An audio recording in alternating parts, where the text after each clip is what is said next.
ಕೃಷ್ಣ ಬೈರೇಗೌಡ ಎಂಬ ಹೆಸರಿನ ನಾನು ಕಾನೂನಿನ ಮೂಲಕ ಸ್ಥಾಪಿತವಾದ ಭಾರತದ ಸಂವಿಧಾನದ ವಿಷಯದಲ್ಲಿ ನಿಜವಾದ ಶ್ರದ್ಧೆ ಮತ್ತು ನಿಷ್ಠೆಯನ್ನು ಹೊಂದಿರುತ್ತೇನೆಂದು, ನಾನು ಭಾರತದ ಸಾರ್ವಭೌಮತ್ವವನ್ನು ಮತ್ತು ಅಖಂಡತೆಯನ್ನು ಎತ್ತಿ ಹಿಡಿಯುತ್ತೇನೆಂದು ಮತ್ತು ಕರ್ನಾಟಕ ರಾಜ್ಯದ ಮಂತ್ರಿಯಾಗಿ ನನ್ನ ಕರ್ತವ್ಯಗಳನ್ನು ಶ್ರದ್ಧಾಪೂರ್ವಕವಾಗಿ ಮತ್ತು ಅಂತಃಕರಣಪೂರ್ವಕವಾಗಿ ನಿರ್ವಹಿಸುತ್ತೇನೆಂದು, ಭಯ ಅಥವಾ ಪಕ್ಷಪಾತವಿಲ್ಲದೆ, ರಾಗ ದ್ವೇಷವಿಲ್ಲದೆ ಎಲ್ಲ ಬಗೆಯ ಜನರಿಗೆ ಸಂವಿಧಾನಕ್ಕೆ ಮತ್ತು ಕಾನೂನಿಗೆ ಅನುಸಾರವಾಗಿ ನ್ಯಾಯವಾದದ್ದನ್ನೇ ಮಾಡುತ್ತೇನೆಂದು ಶ್ರದ್ಧಾಪೂರ್ವಕವಾಗಿ ಪ್ರತಿಜ್ಞೆ ಮಾಡುತ್ತೇನೆ.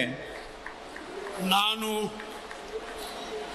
ಕೃಷ್ಣ ಬೈರೇಗೌಡ ಎಂಬ ಹೆಸರಿನ ನಾನು ಕರ್ನಾಟಕ ರಾಜ್ಯದ ಮಂತ್ರಿಯಾಗಿ ನನ್ನ ಪರ್ಯಾಲೋಚನೆಗೆ ತರಲಾಗುವ ಅಥವಾ ನನಗೆ ತಿಳಿದು ಬರುವ ಯಾವುದೇ ವಿಷಯವನ್ನು ರಾಜ್ಯದ ಮಂತ್ರಿಯಾಗಿ ನನ್ನ ಕರ್ತವ್ಯಗಳ ಯುಕ್ತ ನಿರ್ವಹಣೆಗೆ ಅಗತ್ಯವಾಗಬಹುದಾದ ಸಂದರ್ಭದಲ್ಲದೆ ಅನ್ಯಥಾ ಯಾರೇ ವ್ಯಕ್ತಿಗೆ ಅಥವಾ ವ್ಯಕ್ತಿಗಳಿಗೆ ಪ್ರತ್ಯಕ್ಷವಾಗಿ ಅಥವಾ ಪರೋಕ್ಷವಾಗಿ ತಿಳಿಸುವುದಿಲ್ಲ ಅಥವಾ ಬಹಿರಂಗಪಡಿಸುವುದಿಲ್ಲ ಎಂದು ಶ್ರದ್ಧಾಪೂರ್ವಕವಾಗಿ ಪ್ರತಿಜ್ಞೆ ಮಾಡುತ್ತೇನೆ.